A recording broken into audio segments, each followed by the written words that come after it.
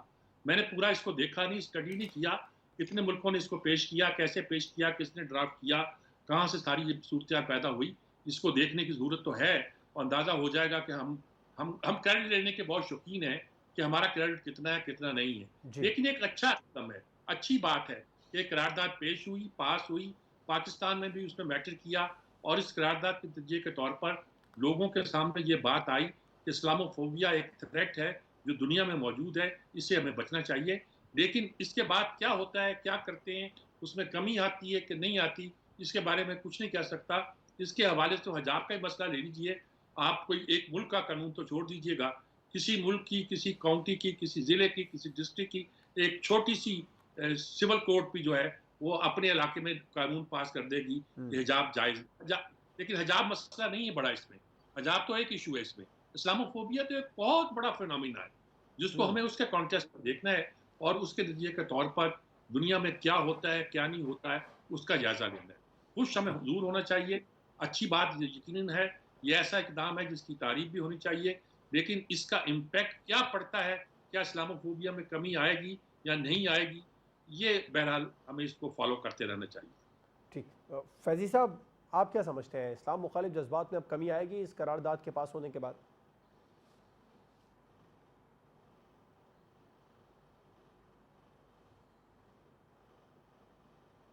دیکھیے مجھ سے پہلے کہہ دیا گیا ہے جس طرح بڑا تفصیل سے، میں یہ سمجھتا ہوں کہ جو 12 سال مجھے بیرون ملک رہنے کا اتفاق ہوا اور میڈیا کے ہی پلیٹ فارم پہ کام کرنے کا موقع ملا، اس میں یہ ہے کہ اب دیکھنا یہ ہے کہ اس قرارداد کے بعد یا منظوری کے بعد یا ایک دن منانے کی بات کے بعد کیا وہاں کے پولیٹیشنز، کیا وہاں کا معاشرہ، وہاں کا میڈیا بھی اس پہ عمل کرتا ہے یا نہیں کرتا، اور اس کے لیے اب کیا کیا جائے گا۔ میں جو سچی بات ہے کہ اسلاموفوبیا کا شکار تو میں نے بہت سی جگہوں پہ لوگوں کو دیکھا، مگر اس وقت جو انٹرنیشنل ایشوز ہیں، رشین وار ہے، ایک عالمی جنگ کی جو صورت ہے، اس میں چیچنیا ہو، دیگر ممالک ہوں جو مسلمان ممالک ہیں، اور اس موقع پر اگر اقوام متحدہ کی جنرل اسمبلی اور سلامتی کونسل کی جس طرح بات میر صاحب فرما رہے تھے یہ کیا گیا ہے، تو اس میں ساری بات یہ نہیں ہے کہ یہ پاکستان نے کہہ دیا اور انہوں نے فٹافٹ مان لیا، پاکستان نے تو اور بڑا کچھ بھی کہا ہوا تھا، لیکن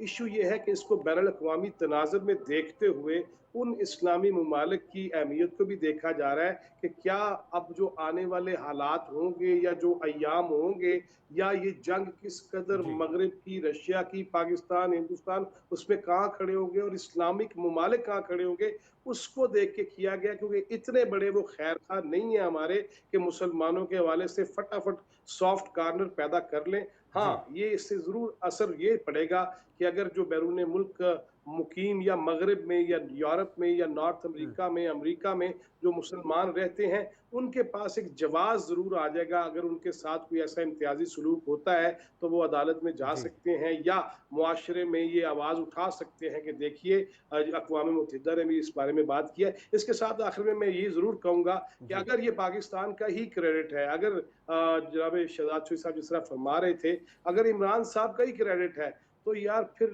عمران صاحب کے لب و لہجے میں بھی تو اسلامی روایات کا تاثر آنا چاہیے نا، ان کے انداز میں بھی تو یہ جو شدت ہے، جو حدت ہے، یہ جو اور پھر اکھاڑ پھینکنے کی چیزیں ہیں اور چھوڑوں گا نہیں اور نشانے پر رکھی ہے، اس پہ بھی اگر خود وزیر اعظم اگر اپنے ہی ملک کے لوگوں کے بارے میں جو پاس ہوئی وہ پیش پاکستان نے کی تھی یو این میں، دیکھیں پاکستان کو کریڈٹ ملنا چاہیے، میں تو یہ کہہ رہا ہوں تو موجودہ حکومت نے پیش کی تھی نا پاکستان کی جانب سے، تو اس کا شہزاد چوہدری صاحب نے یہ کہا کہ موجودہ گورنمنٹ کو اس کو کریڈٹ جاتا ہے، لیکن اگر پاکستان کے ذمہ داران سیاست حکومت،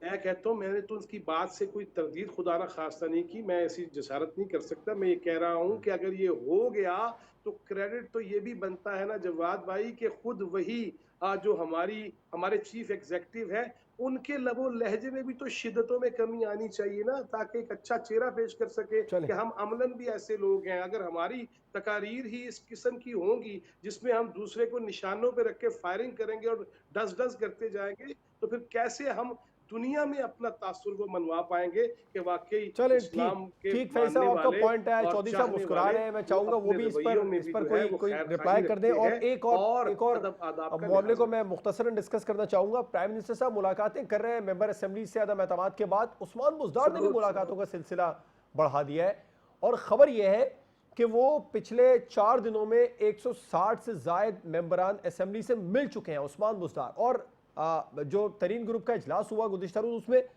اس میں لوگ کم ہوتے جا رہے ہیں، صرف 10 لوگ بھی نہیں تھے جنہوں نے شرکت کی. شہزاد چودھری صاحب پہلے آپ کا جواب لینا چاہوں گا. جو پی ٹی آئی کے دھڑے بنتے دکھ رہے تھے، علیم ترین گروپ کے لوگ بھی گئے ہیں ان سے ملنے کے لیے بزدار صاحب سے، کیا دھڑے کم ہو رہے ہیں، ختم ہو رہے ہیں، یا پھر بزدار صاحب کا ایکٹیو ہونا یا پھر ترین صاحب کا پاکستان میں نہ ہونا اس کی وجہ بن رہا ہے؟ دیکھیے، یعنی آپ کا یہ خبر دے دینا کہ 107 لوگوں نے پچھلے 4 دن میں ان سے ملاقات کی ہے، 160 پلس جی 160 لوگوں نے ملاقات کی ہے. میں سمجھتا ہوں یہ بہت کمال کی بات ہے. یعنی میں تو اس چیز پہ حیران ہوں کہ 160 لوگ بزدار صاحب کے کہنے پہ وہاں پہ پہنچ گئے. بہت بڑی اچیومنٹ ہے. تو بزدار صاحب کو اسی پہ خوش ہو جانا چاہیے کہ 160 لوگوں نے ان سے ملاقات کی. اگر یہ ایسی بات ہے، اور اگر یہ ایسی بات ہے تو پھر تو فرق جو ہے تقریباً ان کو یہ شور ہونا چاہیے کہ پنجاب کے اندر کسی قسم کا کوئی خطرہ نہیں ہے. دوسری بات ہے، دیکھیے یہاں پر ہمارے ہاں یہ بھی مسئلہ ہے نا کہ لوگ جاتے ہیں، دیکھیں آج کیا ملتا کیا ہے، ملاقات کر کے دیکھیں. ہو سکتا ہے کہ ایسی ڈیسپریٹ سچویشن میں گورنمنٹ بیٹھی ہے کہ کچھ نہ کچھ دینے کے سلسلے میں ہی ہوگا کہ اچھا یہ فنڈ یہ لے لو، یہ کر لو، وہ کر لو، یا کچھ اس طرح کی بات. تو وہ بھی دیکھا جا سکتا ہے. ووٹ الٹیمیٹلی جس نے کرنا ہے وہ انہوں نے ہی جا کے، تو پنجاب ایم پی ایز تو اینی وے بھی فی الحال کسی پوزیشن میں نہیں ہے. ہاں، اس سے یہ اندازہ ضرور ہوتا ہے کہ ایک اگر پاسبلٹی پنجاب کے اندر، جس طرح پہلے بات کر رہے تھے کہ کیا پنجاب میں بھی نو کانفیڈنس کی ریکوائرمنٹ ہو سکتی ہے یا پاسبلٹی ہو سکتی ہے. غالباً سینٹر اور پنجاب میں سے پہلے کچھ دن ہم کہہ رہے تھے کہ پنجاب اور سینٹر ہوگا. تو دیکھیے یہ چیزیں یہ سیاست میں چل رہی ہیں، کچھ کہا نہیں جا سکتا. لیکن میں سمجھتا ہوں یہ زیادہ بڑی خبر یہ ہے کہ 160 لوگ بزدار صاحب سے ملنے چلے گئے. میر صاحب آپ بھی متفق ہیں، یہ بڑی خبر ہے. 160 سے زائد ارکان سے پچھلے 4 دنوں میں بزدار صاحب نے ملاقات کی ہے، اور ترین گروپ کے جو اجلاس ہیں اس میں لوگوں کی تعداد بھی کم ہوتی جا رہی ہے. مختصر پلیز.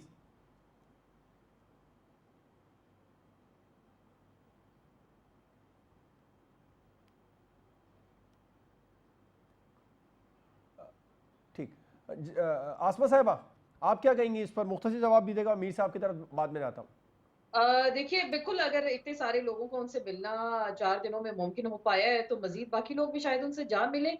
بات تو یہ ہے نا کہ ہر کوئی اس وقت گیو اینڈ ٹیک کی پوزیشن میں ہے. الیکشن سر پہ ہیں، 1 سال رہ گیا ہے. کسی کو گرانٹ چاہیے، کسی کو ہلکے میں پیسے چاہیے.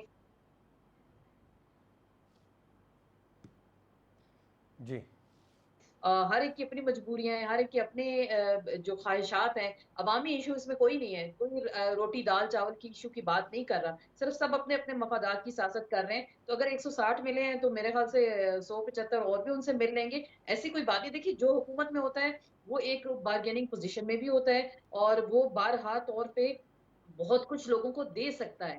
تو شاید اس تناظر میں بھی لوگ ان سے مل رہے ہیں، گلے شکوے بھی کر رہے ہیں، اور لین دین کے معاملات بھی شاید اس میں طے ہو جائیں. جی تو دیکھتے ہیں. اچھی بات ہے کہ کتنے لوگ ان ٹھیک، سے ملتے ہیں، کتنے لوگ ملاقاتیں کرتے ہیں، بالکل اور ٹھیک، آپ کا کس حد پوائنٹ ہے. تک ان کو فیضی صاحب، کامیابی ہوتی ہے. فیضی صاحب تو یہ آپ بھی کیا ایک بڑا سمجھتے ایک میسج جاتا ہے اپوزیشن کو اپوزیشن کو، کہ کیونکہ ان نون لیگ کے ان لوگ بھی ساتھ تھے انٹریکٹ کریں اور اس میں دیگر رابطے میں. جماعتوں کے لوگ بھی تھے. بالکل. فیض صاحب آپ کیا سمجھتے ہیں، دھڑے ختم ہو رہے ہیں، ترین صاحب کا پاکستان میں نہ ہونا اس کی وجہ ہے، یا پھر بزدار صاحب بہت زیادہ ایکٹیو ہو گئے؟ مختصر پلیز. نہیں دیکھیں، ایسے موقع پہ ملنا چاہیے. میں مختصراً ایک ہی جملہ کہنا چاہوں گا کہ جس طرح 4 دنوں میں 160 پلس سے لوگوں سے ملے ہیں، یار یہ سپیڈ تو وسیم اکرم والی ہے، لیکن لائن اور لینتھ کیسی ہے اس کے بارے میں سوالات موجود ہیں. سجاد میر صاحب، وسیم اکرم پلس ثابت ہو جائیں گے بزدار صاحب؟ اتنی زیادہ ملاقاتیں پچھلے 4 دنوں میں انہوں نے کر لی ہیں، اس میں اللہ نون رحم لیگ کے کرے بھی گی کہ ارکان روٹین اسمبلی کی تھے. ملاقاتیں ہوں گی. پہلے تو مجھے یہ بھی یقین نہیں کہ 160 سے نہیں، ملے وہ ہیں کہ نہیں تو ملے ہیں. آج خبر یہ ہے کہ حکومت کے حق میں لابنگ کر رہے ہیں بہت زیادہ وہاں پہ. اس میں پی ایم ایل این کے بھی ممبران اسمبلی تھے، اپوزیشن کی دیگر جماعتوں کے بھی ممبران اسمبلی تھے، ایم این ایز بھی تھے. ہو سکتا ہے ملے ہوں، وہ میں نہیں کہتا نہیں ملے، ہو سکتا ہے ملے ہوں، لیکن اس ملنے کے اثرات کیا پیدا ہوتے ہیں کوئی اس کسی کو تکلف نہیں. وہ بلائیں گے چلے جائیں گے، لوگوں کو معلوم ہے اس کا کوئی فرق نہیں پڑتا. ملاقات کی ہوگی، لیکن میں بزدار صاحب کی اس طرح کی صلاحیتوں سے کچھ زیادہ باخبر نہیں ہوں کہ وہ لوگوں کو توڑ سکتے ہیں یا کنونس کر سکتے ہیں یا ان کو اپنے ساتھ ملا سکتے ہیں. اس معاملے میں ذرا کمزور واقع ہوئے ہیں، لیکن اب مل لی ہے تو اچھا کیا انہوں نے. اور کیا کر سکتے تھے وہ اس وقت کم از کم اتنا تو. ٹھیک، سجاد میر صاحب، شہزاد چودھری صاحب، جواد فیضی صاحب، آسمہ چودھری صاحب پروگرام میں ہمارے ساتھ موجود تھے. تمام مہمانوں کا بہت شکریہ. پروگرام آپ نے دیکھا. ناظرین، آپ سے ملاقات ہوگی انشاءاللہ کل. اجازت دیجیے، اللہ حافظ.